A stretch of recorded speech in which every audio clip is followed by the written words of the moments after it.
Hi. The next read aloud I'm going to do is an A to Z Mysteries. It's called Space Shuttle Scam, and it's a brand new A to Z Mysteries. This book came out this year, 2020. So I'm hoping that no one's heard it yet, so it'll be new for all of us. All right, Chapter 1. Walker Wallace turned the engine key and adjusted the throttle. The propeller began whirring as he let up on the foot brakes. His small airplane raced down the airport runway in Hartford, Connecticut, then lifted into the April sky. "We're off!" he cried. Dink, Josh, and Ruth Rose were buckled into their seats behind Walker. Walker's sister, Wallace, sat in the front passenger seat. "Florida, here we come," she said. "Am I going to get airsick?" Josh asked. "You better not," Dink said. "I'm right next to you." "Me too," said Ruth Rose, who sat on Josh's other side. The kids wore jeans and sweatshirts. Ruth Rose liked to have everything match, so her headband, shirt, and jeans were the color of spring violets. Her sneakers and backpack were the same color. "We should have a smooth ride," Wallace said. "You'll be in Florida before you know it." Wallace was the kids' favorite mystery book writer and their friend. She was going to Florida to visit her Aunt Alice and had invited Dink, Josh, and Ruth Rose to join her. They were headed for the town of Christmas, Florida, where Aunt Alice lived. She ran Alice's Space Shuttle, a small museum where kids could see space stuff up close. "How's Abby?" Ruth Rose asked Wallace. Abigail, who liked to be called Abby, was Wallace's adopted daughter. She was born with spina bifida, so she used a wheelchair to get around. "Fine, thanks," Wallace said. "This week she's at camp, and she's learning to ride a horse." "Can you tell us what your new book is about?" Dink asked Wallace. "I only have parts of the story worked out," Wallace said, turning to look at the kids. "It's about an astronaut who accidentally leaves his cat on the moon after a mission." She grinned. "The cat's name is Blinky, and I have to figure out how to get him back to Earth." "Can't the astronaut just return to the moon and get Blinky?" Dink asked. Wallace shook her head. "Moon launches are super expensive," she said, "and the missions use a lot of fuel, so it could cost millions of dollars to go back to the moon. Until I come up with an idea, that cat is stuck up there." "Poor Blinky," Ruth Rose said. "He'll be so lonely." "And hungry," Josh said. The small plane sailed higher. The kids gazed through the windows at the clouds. Dink wondered if there were clouds over the moon. He decided he'd look it up later. His laptop was tucked inside his backpack. Ruth Rose was flipping the pages of her guidebook. "Wow, a lot of wild animals live in Florida," she said. "Want me to read the list?" "No, thanks," Josh muttered. "Please tell us," Dink said. He and Ruth Rose liked to tease Josh. They knew he wasn't a fan of wild animals. Ruth Rose opened the book and read, Flora and Fauna. "What are flora and fauna?" Josh asked. "Flora means plants and fauna means animals," Dink said. "How do you know that?" Josh asked. Dink tapped the side of his side of his head. I'll go back. Dink tapped the side of his head. "Dink brain," he said. Josh laughed. "Okay," he said to Ruth Rose. "What animals live in Florida?" "Lots of stuff," Ruth Rose said. "Pumas, bears, snakes, alligators." "Yikes! Stop the plane! I want to get off!" Josh yelled. "Plus mosquitoes, butterflies, raccoons, eagles, frogs, fish, turtles, lizards, and spiders," Ruth Rose continued. "You forgot to mention the red gobbler," Dink said. Josh closed his eyes. "What's a red gobbler?" he asked. Dink just grinned. "How about a hint, Clint?" Josh asked, trying not to grin.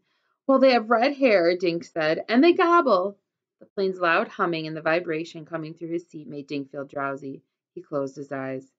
"Wakey, wakey," Wallace said. She reached around and tapped Dink on the knee. "We're almost there. Walker's going to fly us over Aunt Alice's house before we land at the airport." Dink sat up, rubbed his eyes, and peered through his window. He saw more clouds. "Right now we're over Kennedy Space Center," Walker said over his shoulder. "Sorry about the clouds." A few minutes later, the kids looked down on a small town. Buildings and cars looked like pieces in a board game. Walker took his plane lower. "Any minute now. There, see that white house? That's where Aunt Alice lives." The kids looked down and saw a house and barn. Spreading wide behind the barn was a jungle-like forest that seemed to go on for miles. Two cars were parked in the driveway on the right side of the house. "We'll land in about 5 minutes," Walker said. He turned the plane and headed for the airport. "There's the airport," Walker said. The kids looked down and saw parked planes, buildings with flat roofs, and a parking lot. Space Coast Regional Airport was painted in huge letters on a roof. Walker landed the plane and taxied to one of the buildings. "Welcome to Christmas, Florida," he said. Walker and Wallace helped the kids deplane. They collected their backpacks and walked towards the building. "It's hotter here than in Connecticut," Josh said. "Well, it gets warmer," Wallace said. "Be thankful this is April and not July." She looked toward the parking area. Aunt Alice is usually here to meet us, she said, but we saw her station wagon in the driveway. Let's give her a few minutes, Walker said. Maybe she just forgot. Walker, you know Aunt Alice never forgets anything, his sister said. Dink looked around the airport. He saw tall palm trees and short buildings. One bird flew over. Everything was hot and quiet. Finally, Wallace said. He waved at the station wagon that was heading toward them. The station wagon Dink had seen parked by the White House pulled up and stopped. A young guy with blond hair and a ponytail hopped out and waved. Hi, I'm Kenny, he said. I work for Miss Wallace. She asked me to come get you. Kenny wore baggy shorts, a tank top, and flip-flops. His skin was tanned deep brown. A tiny glass earring sparkled from his left earlobe. Sorry I'm late, Kenny said. I had to bring something to my uncle at the bank where he works. Hi, Kenny, Walker said. The men shook hands. I'm Walker. This is my sister Wallace, and these are our friends, Dink, Josh, and Ruth Rose. Nice to meet y'all, Kenny said. Walker hugged his sister. I'll see you tomorrow, he said. Some of my pals work at Kennedy Space Center and are getting together tonight, and I told them I'd join them. You're still planning to make Aunt Alice a birthday cake tomorrow, right? Wallace nodded. Don't be late, she said. The kids thanked Walker, and he trotted back to his plane. Where's my aunt? Wallace asked Kenny. I thought she'd be picking us up. Kenny put the luggage in the back of the station wagon. She was going to, but she's pretty upset, he said. What is she upset about? Wallace asked. I'll tell you on the way, Kenny said. They piled into the station wagon. Kenny drove out of the airport parking lot and turned left. Wallace looked at Kenny. You were saying, she said. A mountain lion was hanging around your aunt's house this morning, Kenny said. Oh, no, Wallace said. Mrs. Wallace was inside.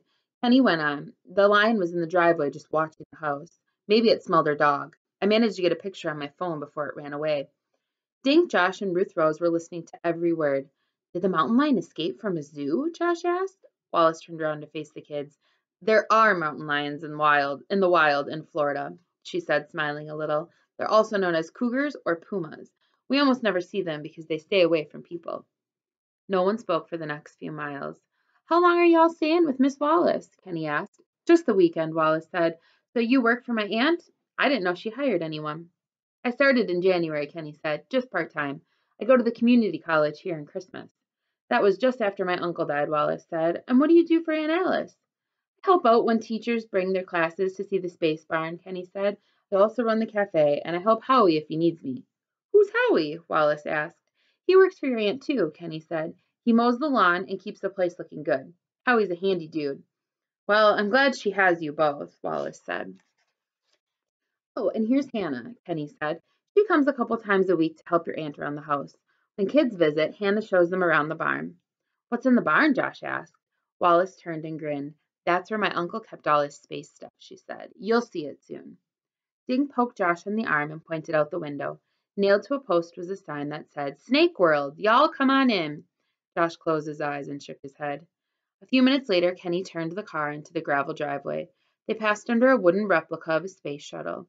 The silver shuttle was about 15 feet long and hung on chains from trees on both sides of the driveway. That is so cool, Josh said. The space shuttle is new, Wallace said. I haven't seen it before. Howie painted it, Kenny said. He parked the station wagon behind a gray van. Wallace and the kids hopped out and got their luggage. Kenny scuffed his foot in the gravel. Right here's where the mountain lion was, he said. That thing's tail was almost touching this car. Everyone looked at the spot. Dink gulped. The animal had only been 10 feet from the house. The place looks great, Wallace said. The house was white with black shutters. The windows gleamed in the sunlight over window boxes planted with a variety of flowers. A tall man carrying a ladder strode across the yard toward them. He wore jeans, a blue t-shirt, and thick-soled work boots. Hi there, the man said.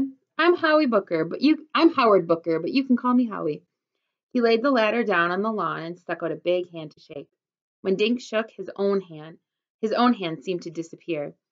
You're here, a voice cried. A plump woman with white hair and eyeglasses came through a side door. Wallace and her aunt hugged, and then the kids stepped forward to greet her. Dink put out his hand, but Alice pulled him into a hug. We're big huggers here in the South, she said. After she hugged Josh and Ruth Rose, Alice brought them inside to the kitchen. On the table, Dink noticed a bag of flour, a mixing bowl, a jug of milk, and a pan with a dozen spoonfuls of cookie dough. Wallace told me you kids like cookies, Alice said. Josh started to say something about how much he liked cookies, but he stopped when something licked his hand.